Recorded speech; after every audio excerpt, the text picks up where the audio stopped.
जय श्री जगन्नाथ। डॉक्टर प्रतिभा रायंकर आउ एक कहानी भद्रलोक। आसतु शुणा कहानी भद्रलोक।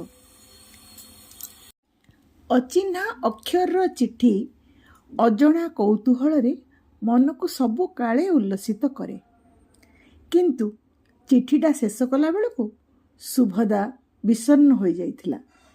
कैशोरर स्वप्न भली दूर समयर सुअरे धोई ही अक्षर गुड़ा अचिन्हा पलटि जाइथिले भी चिठी शेषरे सेई नाटी निज गाँ आकाशर जह्न भली उज्ज्वल स्निग्ध और चिर अभुला होई स्मृतिपटरे जिकिजिकी हेउथिला।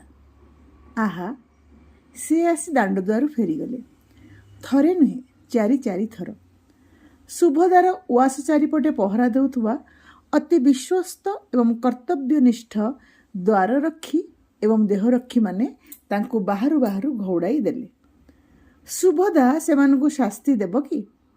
किंतु सेमाने तो सुभदार निर्देश ही कड़ाकड़ी पालन करछंती। बिना कारण रे आजिकाली तार बहु समय अजथारे खर्च हो जाए। पदस्थ स्वामी सुपारिश एवं अनुग्रह मिलिबारे सुभदा ही जमती एकमात्र निर्भरयोग्य माध्यम। से कारणरू बहु सांस्कृतिक अनुष्ठान, समाजसेवी संस्था, क्लब, महिला समिति, पत्र पत्रिका, सभा समिति सांस्कृतिक उत्सव जोग देवाई, उपदेष्टा हेबाई बा कार्यकारी समितिर सभ्य हेबाई ता उपरे चाप पकांती। ता भितरे नाही नथिबा प्रतिभार आविष्कार करी ताकु बेले बेले अपदस्थ करि पकांती। सेइथिपाई सुभदार कड़ाकड़ी निर्देश लोक देखि भितर को छाड़िबो बा बाहरु फेरई देबो। स्कूल जाउथुवा सुभदार पुओ झियो माने भी जानिगलेनी जे केउ लोक बैठक घरे बसिबार योग्य, किए बाहरे अपेक्षा करिबा कथा, किए फाटक सेपटू फेरी जिबा उचित। सेई गणना अनुसार से माने जगी रखी फोन रे भी उत्तर दे शिखिलेनी। पिला माने उपस्थित बुद्धि घटाई डाहा मिछ कहिबा बेले सुभदा को बेले बेले खराब लागे जे माँ पाखरु ही ता पिला माने मिछ कहिबार तालीम नेउछंती। किंतु सत कहिले गुड़ाए झमेलारे पड़िबाकू हुए। आजिकाली निज घर अपेक्षा अन्य घर बैठक करे समय काटिबारे बेसी आग्रह एवं आनंद पाती किछि करू नथिबा अथच अविरत कार्य व्यस्ततार धाँ धौड़ी करुथुबा भद्रलोक माने। ता बोली शेषरे तांको ही फेरी जीवाको हेला फाटक सेपा घरू। थरे हेले माने सुभदा को पचारि गलेनी जे से किए, तांको घर को डाकिबा उचित कि ना। सुभदा सेदिन सारा दिन अव्यक्त वेदनारे कोहलिला एवं बिना कारण रे समस्तक उपरे चिड़चिड़ हेला। शेष थर पई गत बुधवार दिन सकाळे से आसी फेरी जाइछेंती बोली चिट्ठी लेखा अछि। बोधे सकाळे सुभदा कुआडे जाइथिला। सुभदा मने पकईला से सेदिन सारा सकाळ घरे ही थिला। समस्ते मने पकई पकई कहिथिले ना, केही भद्रलोक सेदिन सुभदा को सकाळे खोजी नाहांती। जेउ केते जण सुभदा को देखा न पाई फेरी जाइछंती, सुभदा सेमानकु देखा हेबाकु चाहिले नाही बोली सेमानकु फेरई दिया जाइछि। एमिति तो सबुदिन हुए। केते लोक बैठक घरे बसंती, केतक बाहरु फेरी जाती। सेदिन कहीं फेरी जाइछि बोली सुभदा आज एते विव्रत काहींकी? थरे नुहे चारि चारि थर से आसी सुभदार बंद फाटक द्वार फेरीछंती बोली भाबिया मात्रे गोटे गुरुतर अपराध बोध सुभदार छाती उपरे अजगर साप भली गुड़े होई चक्का बांधुଥାଏ, ताकू आश्वस्तिरे अस्थिर करुଥାଏ। तार प्रभाव प्रवणता को बुझिबा पई ए घरे केही नाहांती। एमितिका कथाटाए पदस्थ स्वामी को कही तांकर समय नष्ट करा जाई पारे ना। पिलाए एकथा शुणी अवज्ञार हसी उड़ेई देबे।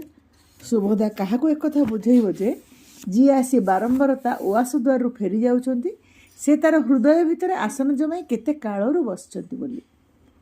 आउ थरे चिठीटा को पढ़िला सुभदा।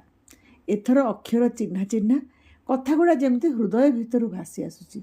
लेखा थिला, माँ सुभदा, जगन्नाथ को कृपारू सर्वशुभरे था।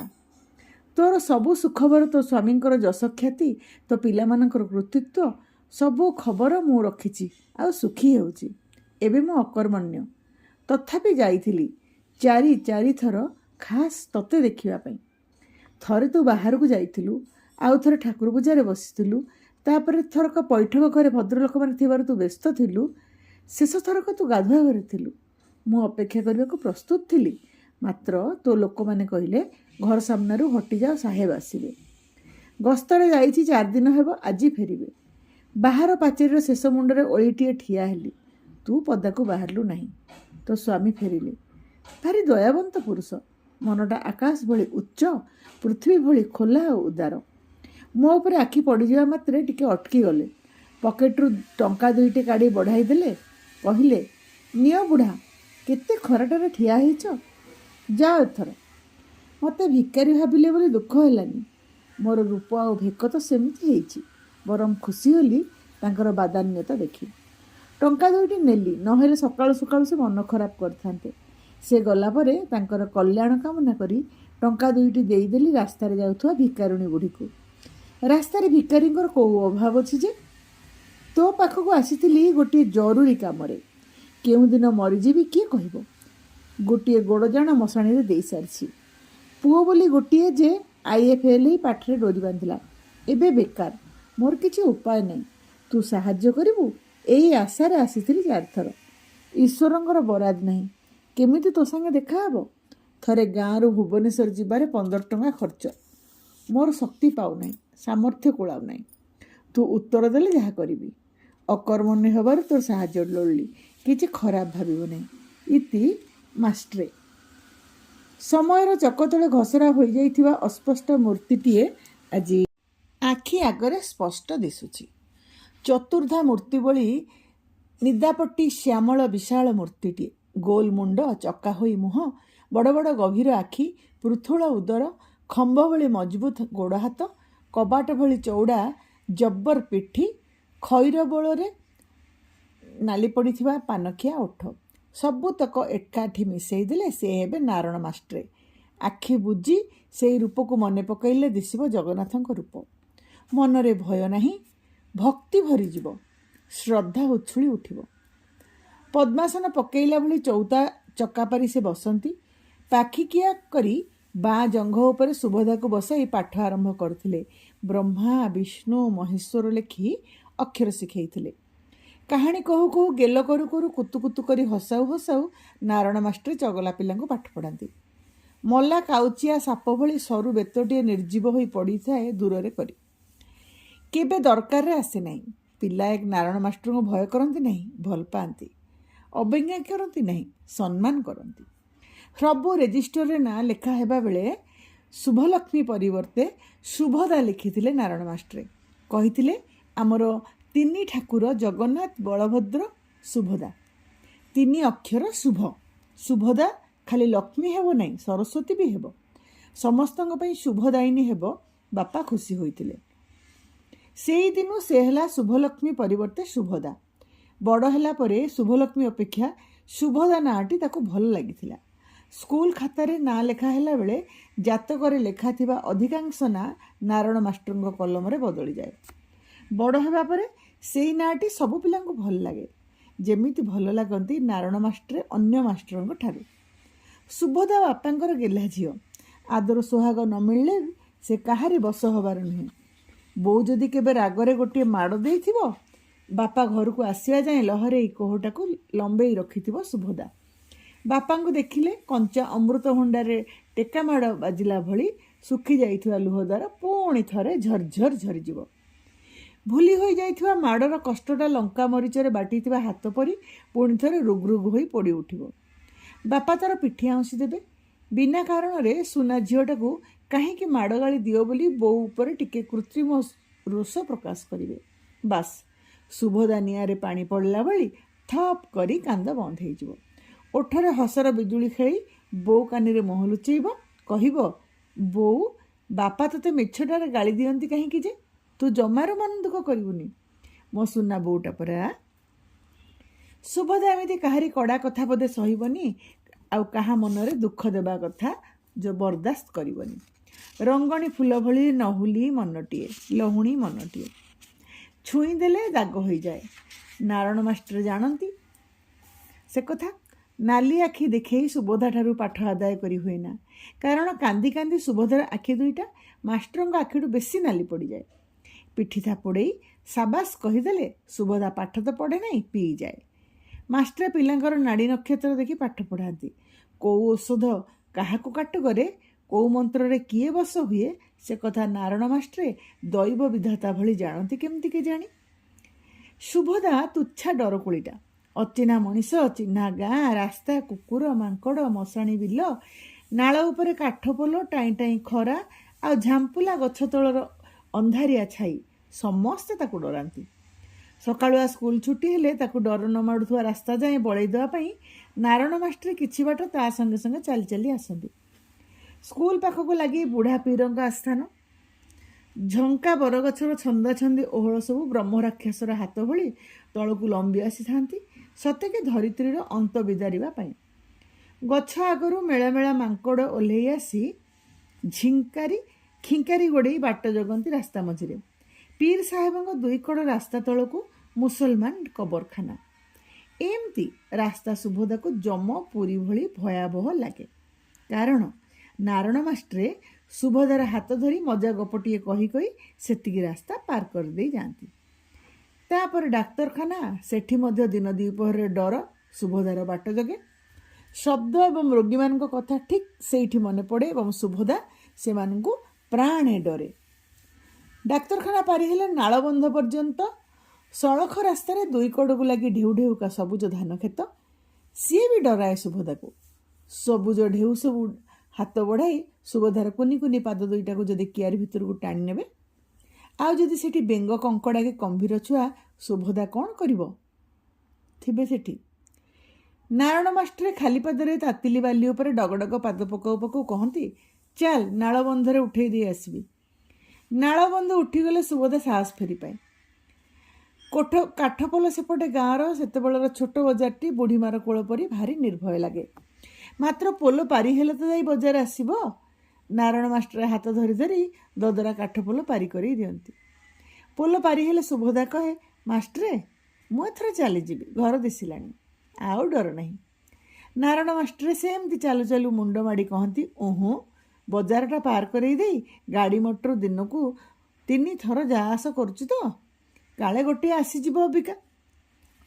ସୁଭଦା ଜାଣେ, ନାରଣ ମାଷ୍ଟ୍ର ବି ଜାଣନ୍ତି, ଦିନକୁ 3 ଥର ମାତ୍ର ଯା ଆସ କରୁଥିବା ଗାଡ଼ି ମଟର ସେ ସମୟରେ ହଠାତ୍ କିନା ଆସେ ନାହିଁ କି ଯାଏ ନାହିଁ। ତାର ଗୋଟିଏ ନିର୍ଦ୍ଦିଷ୍ଟ ବେଳ ଅଛି। ତଥାପି ନାରଣ ମାଷ୍ଟ୍ରେ ବଜାର ପାରି ହେବା ପର୍ଯ୍ୟନ୍ତ ତା ସାଙ୍ଗେ ଆସନ୍ତି। ସୁଭଦା ଘର ଚାରିପଟେ ବୁଲିଥିବା ବିରାଟ ହତାଟା ବଜାର ଶେଷକୁ ଲାଗି। ସେଇଠି ଫାଟକ ପାଖରେ ଠିଆ ହୁଅନ୍ତି ନାରଣ ମାଷ୍ଟ୍ରେ। କହନ୍ତି, ଯା ଏଥର ଚାଲିଯା।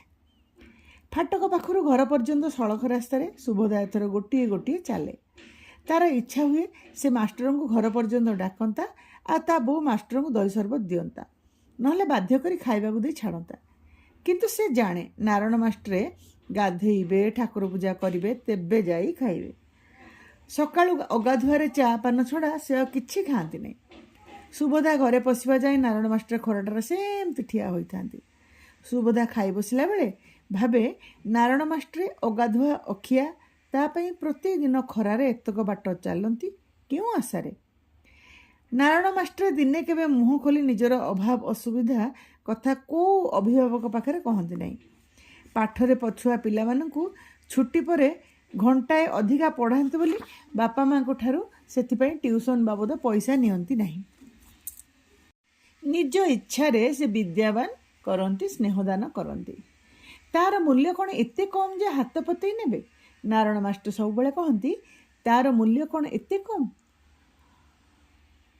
ସେ କହନ୍ତି, ତୋ ବାପା ମା ତୋତେ ଲକ୍ଷ୍ମୀ ଠାକୁରାଣୀ ଭାବେ ସ୍ଥାପନା କରିବା ପାଇଁ ଚାହାନ୍ତି, ମୁଁ କିନ୍ତୁ ତୋତେ ସରସ୍ୱତୀ ଭାବରେ ଦେଖିବାକୁ ଚାହେଁ। ପାଠରେ ମନ ଦେଲେ ତୁ ସରସ୍ୱତୀ ହୋଇ ବାହାରିବୁ, ଆମ ଅଞ୍ଚଳର ନାମ ରଖିବୁ। ଅଧ୍ୟାପିକା ସୁଭଦା ଆଜି ଯାହା ହୋଇପାରିଛି, ଯେଉଁଠି ପହଞ୍ଚି ପାରିଛି, ସେଥିରେ ନାରଣ ମାଷ୍ଟ୍ରଙ୍କର ଏକ ଗୁରୁତ୍ୱପୂର୍ଣ୍ଣ ଭୂମିକା ଯେ ରହିଛି, ଏକଥା ସୁଭଦା ମର୍ମେ ମର୍ମେ ଉପଲବ୍ଧି କରେ। କାରଣ ନାରଣ ମାଷ୍ଟ୍ରଙ୍କ କୋଳରେ ବସି ପାଠ ପଢ଼ୁଥିବା ଅତୀତକୁ ସ୍ମରଣ କଲେ ନାରଣ ମାଷ୍ଟ୍ରଙ୍କ ମୁହଁଟା ଜଗନ୍ନାଥଙ୍କ ମୁହଁ ଭଳି ତା ମନରେ ଭାସି ଉଠେ। ସୁଭଦା ଭକ୍ତିପୂତ ହୃଦୟରେ ପ୍ରଣାମ ଜଣାଏ। ସେ ଭାବେ, ଜଗନ୍ନାଥଙ୍କୁ ପ୍ରଣାମ କଲେ ନାରଣ ମାଷ୍ଟ୍ରେ ହିଁ ପାଆନ୍ତି। ଗୁରୁ ବ୍ରହ୍ମା, ଗୁରୁ ବିଷ୍ଣୁ, ଗୁରୁଦେବ ମହେଶ୍ୱର କଥାଟି ନାରଣ ମାଷ୍ଟ୍ରଙ୍କ ପାଇଁ ହିଁ ଯେମିତି ଲେଖା ହେଇଛି। ସେଇ ନାରଣ ମାଷ୍ଟ୍ର ତା ଦ୍ୱାରକୁ ବି ସାହାଯ୍ୟ ପାଇଁ 4 ଥର ଆସି ଲେଉଟିଲେ। ବିଭିନ୍ନ କ୍ଷେତ୍ରରେ ସାହାଯ୍ୟ ପାଇଁ ସୁଭଦ୍ରା ପାଖରେ ବନ୍ଧୁବାନ୍ଧବ ଚିହ୍ନାଜଣା ଆସି ପହଞ୍ଚିବା କିଛି ବିଚିତ୍ର କଥା ନୁହେଁ। ପରସ୍ପରର ସାହାଯ୍ୟ ଓ ସହଯୋଗରେ ସଂସାର ଚଳେ। ବେଳ ପଡ଼ିଲେ ସୁଭଦ୍ରା ମଧ୍ୟ କାହାଠାରୁ କେଇ ପଦକର ହେଲେ ବି ସାହାଯ୍ୟ ଲୋଡ଼େ। କିନ୍ତୁ ନାରଣ ମାଷ୍ଟର ସାହାଯ୍ୟ ପାଇଁ ଏ ବୟସରେ ଗାଁରୁ 4 ଥର ଭୁବନେଶ୍ୱର ଆସି ସୁଭଦ୍ରା ପାଖରେ ହାତ ପାତିବା ଯେତିକି ବିସ୍ମୟକର ସେତିକି ବ୍ୟଥାଦାୟକ। ବୋଧହୁଏ ଅଭାବର ସ୍ୱଭାବ ନଷ୍ଟ କଥାଟା ସତ୍ୟ। କାରଣ ନାରଣ ମାଷ୍ଟର ବୃଦ୍ଧ, ବହୁଦିନରୁ ଉପାର୍ଜନହୀନ, ପୁଅ ଅପଦାର୍ଥ ବେକାର। ନାରଣ ମାଷ୍ଟରଙ୍କ ଉପରେ ବୋଝ। ବୋଧହୁଏ ପୁଅକୁ ଚାକିରିଟିଏ କରାଇ ଦେବା ପାଇଁ କିମ୍ବା କିଛି ଉଧାର ଟଙ୍କା ଦେଇ ପୁଅକୁ କିଛି ବ୍ୟବସାୟରେ ଲଗାଇବା ତାଙ୍କର ଉଦ୍ଦେଶ୍ୟ। ନିଜର ଶକ୍ତି ସାମର୍ଥ୍ୟ ଭିତର କଥା ହେଲେ ଏ ପ୍ରକାର ସାହାଯ୍ୟ ଅଳ୍ପ ବହୁତ କରିଛି ସୁଭଦ୍ରା। ଏ ସଂକ୍ରାନ୍ତରେ ସୁଭଦ୍ରାର ବନ୍ଧୁ ଯେତିକି ତାଠୁ ଶତ୍ରୁ ବେଶୀ। କାରଣ ସବୁବେଳେ ସମସ୍ତଙ୍କୁ ସାହାଯ୍ୟ କରି ହୁଏ ନା। ଶକ୍ତି ଭିତର କଥା ହେଲେ ଅନ୍ୟକୁ ଯଥାସାଧ୍ୟ ସାହାଯ୍ୟ କରିବାର ଆନ୍ତରିକ ମନୋବୃତ୍ତି ସୁଭଦ୍ରାର ମାତୃଦତ୍ତ ଗୁଣ। ସେଥିପାଇଁ ନିଜେ ବେଶ ଅସୁବିଧାର ସମ୍ମୁଖୀନ ବି ହୁଏ ବେଳେବେଳେ। ଆଜିକାଲି ସୁଭଦ୍ରା ବି ଅନ୍ୟକୁ ସାହାଯ୍ୟ କରିବା ପାଇଁ ଦୋଦପାଞ୍ଚ ହୁଏ। ସ୍ୱାମୀ ଏବଂ ପିଲାମାନେ ତ ସୁଭଦ୍ରା ଉପରେ କେବଳ ଏଇଥିପାଇଁ ନାରାଜ। ବିକଳ ହେଲା ସୁଭଦ୍ରା। ଭାବିଲା, ଆହା, ନାରଣ ମାଷ୍ଟର ତା ପାଖରେ ସାହାଯ୍ୟ ପ୍ରାପ୍ତି ହୋଇ କାହିଁକି ନିଜକୁ ଛୋଟ କରିଦେଲେ। ଆଜିକାଲି କେହି ସାହାଯ୍ୟ ପାଇଁ ଘରକୁ ଆସିଲେ ସମସ୍ତଙ୍କର, ଏପରିକି ସୁଭଦ୍ରାର ନିନ୍ଦୁକ ଓ ବେଳ ପଡ଼ିଲେ ଶତ୍ରୁ ହୋଇଯାଏ। ସେପରି ଅସୁବିଧାରେ ନ ପଡ଼ିଥିଲେ ନାରଣ ମାଷ୍ଟର କାହାରି ପାଖରେ ହାତ ପାତିବା ମଣିଷ ନୁହନ୍ତି। ସୁଭଦ୍ରା ଭାରି ଛଟପଟ ହେଲା ତାଙ୍କ ସଙ୍ଗେ ଦେଖା ହେଲାନି ବୋଲି। ବିରକ୍ତ ହୋଇ ସମସ୍ତଙ୍କୁ ଗାଳି କଲା। ଶେଷକୁ ବୁଝା ପଡ଼ିଲା ସାନ ପୁଅ ହିଁ ତାଙ୍କୁ ଫେରେଇ ଦେଇଛି। ତାର ବା ଦୋଷ କ'ଣ? ସେଦିନ ସୁଭଦ୍ରା ଗାଧୁଆ ଘରେ ପଶି ପାଣି ପାଇପ୍ ଖୋଲିଛି ତ ସାନ ପୁଅ କବାଟ ବାଡ଼େଇ ଡାକିଲା, ମା, କିଏ ଜଣେ ଖୋଜୁଛି। କିଏ? ପାଣି ପଡ଼ିବା ଶବ୍ଦକୁ ଟପେଇ ଚଢ଼ା ଗଳରେ ସୁଭଦ୍ରା ଉତ୍ତର ଦେଲା, ଜାଣିନି। ପୁଅ ଆହୁରି ଜୋରରେ ଲେଉଟ ଜବାବ ଭାଙ୍ଗିଲା। ସୁଭଦ୍ରା ଚିଡ଼ି ଯାଇ ପାଟିକଲା, ପଚାରି ବୁଝ କିଏ, କ'ଣ ଦରକାର ମୋ ପାଖରେ। ପୁଅ ବିରକ୍ତ ହୋଇ କହିଲା, ପଚାରିଲେ କହୁଛନ୍ତି ମାଆଙ୍କୁ ଡାକ। ତୁ ପିଲା ଲୋକ, ମୁଁ କିଏ ବୋଲି କ'ଣ ବୁଝିବୁ। ସୁଭଦ୍ରା ମୁହଁରେ ସାବୁନ ଲଗଉ ଲଗଉ ଆଖିରେ ସାବୁନ ପଶିଗଲା। ଆଖି ଯେମିତି ପୋଡ଼ି ଉଠିଲା। ସୁଭଦ୍ରା ଚିଡ଼ି ଉଠି କହିଲା, ସକାଳୁ ସକାଳୁ ନିଶ୍ଚୟ ହିତଶତ୍ରୁ ଆସି ପହଞ୍ଚିଗଲେଣି। ଏମିତି ଉତ୍ତର ତ ସେଇମାନେ ଦିଅନ୍ତି। ସୁଭଦ୍ରା ଭିତରୁ ଥାଇ ପଚାରିଲା, କ'ଣ ଜଣେ ଭଦ୍ରଲୋକ? ନା ନା, ଏମିତି ଜଣେ ଇଆଡ଼ୁ ସିଆଡ଼ୁ ଲୋକ ହୋଇଥିବ, ଭଦ୍ରଲୋକ ଆଦୌ ନୁହେଁ। ପୁଅ ସଙ୍ଗେ ସଙ୍ଗେ ଉତ୍ତର ଦେଲା। ସୁଭଦ୍ରା ଏଥର ବିରକ୍ତିରେ ଚିଲେଇ ଉଠି, ତେବେ ସିଧା କହିଦେବୁ, ମା ଗାଧୁଆ ଘରେ, ଡେରି ହେବ, ପରେ ଆସନ୍ତୁ। ମୋତେ ବିରକ୍ତ କରୁଛୁ କାହିଁକି? ମଣିଷ ଛୁଟି ଦିନରେ ଟିକେ ଗାଧୋଇ ବି ପାରିବନି? ଥରେ ତ କହିଛି, ଯଦି ଭଦ୍ରଲୋକ ତେବେ ଡ୍ରଇଂ ରୁମ୍ରେ ବସା, ନାହିଁ ତ ଗେଟ୍ ପାଖରୁ ବିଦା କରିଦେ। ସୁଭଦ୍ରା ଜୋରରେ ପାଣି ପାଇପ୍ ଖୋଲିଦେଲା ଓ ମୁଣ୍ଡଟାକୁ ଥଣ୍ଡା କରିବା ପର୍ଯ୍ୟନ୍ତ ମୁଣ୍ଡ ଧୋଇଲା। ସାନ ପୁଅ ଗେଟ୍ ବାହାରୁ ବୁଢ଼ାଟାକୁ ଘୋଡ଼େଇ ଦେଲା। ସବୁ ଶୁଣି ସୁଭଦ୍ରା ଚାପା ବିରକ୍ତିରେ ଗୁମୁରି ଗୁମୁରି ଉଠିଲା। କହିଲା, ପିଲା ଛୁଆ ପାଠ ଶାଠ ପଢ଼ିଲ, ତେବେ ବି ଜାଣିପାରିଲେନି ଭଦ୍ରଲୋକ କିଏ? ହଁ, ନାରଣ ମାଷ୍ଟର ଯଦି ଭଦ୍ରଲୋକ ନୁହନ୍ତି ତେବେ ସଂସାରରେ ଆଉ କେହି ଭଦ୍ରଲୋକ ହୋଇପାରିବେନି। ସାନ ପୁଅ ମାଆଙ୍କୁ କିଛି ନ କହି ଭାବୁଥାଏ, ଭଦ୍ରଲୋକ କିଏ ତମେ ଚିହ୍ନିଛ? ମୋତେ ତମେ ପରା ଯେଉଁମାନଙ୍କୁ ଭଦ୍ରଲୋକ ବୋଲି ବୈଠକ ଘରେ ବସାଅ, ସମସ୍ତେ କିଛି ନା କିଛି ନୀତି ବିରୁଦ୍ଧ କାମ ପାଇଁ ବୈଠକ ଘରେ ଅପେକ୍ଷା କରିଥାନ୍ତି। କିଏ ଆସିଥାଏ ଅଧ୍ୟାପିକା ସୁଭଦ୍ରା ପାଖକୁ ପୁଅ ଝିଅ ସମ୍ପର୍କୀୟ ପରୀକ୍ଷା ରୋଲ୍ ନମ୍ବର ଧରି ପରୀକ୍ଷାରେ ନମ୍ବର ଚଢ଼ିବା ପାଇଁ। କିଏ ଆସିଥାଏ ବାପାଙ୍କୁ ତୋଷାମତ କରି କିଛି ଅନୁଚିତ ଫାଇଦା ଉଠାଇବା ପାଇଁ। ସମସ୍ତେ କୌଣସି ନା କୌଣସି ଭାବେ ଦୁର୍ନୀତିଗ୍ରସ୍ତ ମୁଖାପିନ୍ଧା ମଣିଷ। ଅଭଦ୍ର ହିଁ କୁହାଯାଆନ୍ତା ସେମାନଙ୍କୁ। ପ୍ରକାଶ୍ୟରେ ସେ ପଚାରିଲା, କେମିତି ଜାଣିବି କିଏ ଭଦ୍ରଲୋକ? ପୋଷାକରୁ ତ ଦଦରା ବୁଢ଼ା ତ ଏକବାର ଅପରିଚ୍ଛନ୍ନ। ବୈଠକ ଘରେ ପାଦ ପକାଇବାର କଥା ବି ନୁହେଁ। ବିକଳ ହୋଇ ସୁଭଦ୍ରା ଭାବୁଥାଏ, ସତରେ ଭଦ୍ରଲୋକ କିଏ? କ'ଣ ତାର ସଂଜ୍ଞା? ପୁଅକୁ ସେ କ'ଣ ବୁଝେଇବ? କେମିତି ବୁଝେଇବ ଯେ ତାଙ୍କର ପାଦ ଧୂଳି ତା ବୈଠକ ଘରେ ପଡ଼ିଥିଲେ ବହୁ ପାପର ପ୍ରକ୍ଷାଳନ ହୋଇଯାଆନ୍ତା ବୋଲି। କାରଣ ନାରଣ ମାଷ୍ଟରଙ୍କ ପ୍ରତି ସମସ୍ତ ଭକ୍ତି ଓ ଶ୍ରଦ୍ଧା ସତ୍ତ୍ୱେ ତଥାପି ଘୃଣ ପୋକଟିଏ ସନ୍ତର୍ପଣରେ ନାରଣ ମାଷ୍ଟରଙ୍କ ପାଇଁ ମନର ନିର୍ମଳ ଭାବନାକୁ ଖୁଟ୍ ଖୁଟ୍ କରି କାଟୁଥାଏ। ନାରଣ ମାଷ୍ଟର ବି ଅନ୍ୟ ସମସ୍ତଙ୍କ ପରି ସାହାଯ୍ୟ ମାଗିଲେ ସାହାଯ୍ୟର ପରିମାଣ ଯଦି ତା ଶକ୍ତିର ବାହାର ହୁଏ, ତେବେ ସେ ବି ଶତ୍ରୁ ହୋଇଯିବେ ଆଉ ସୁଭଦ୍ରାର ସେ ଅକଲ୍ୟାଣ କରିବେ। କ'ଣ ଉତ୍ତର ଦେବ ଭାବୁ ଭାବୁ ନାରଣ ମାଷ୍ଟରଙ୍କ ଚିଠିର ଉତ୍ତର ଦେଇପାରିଲାନି ସୁଭଦ୍ରା।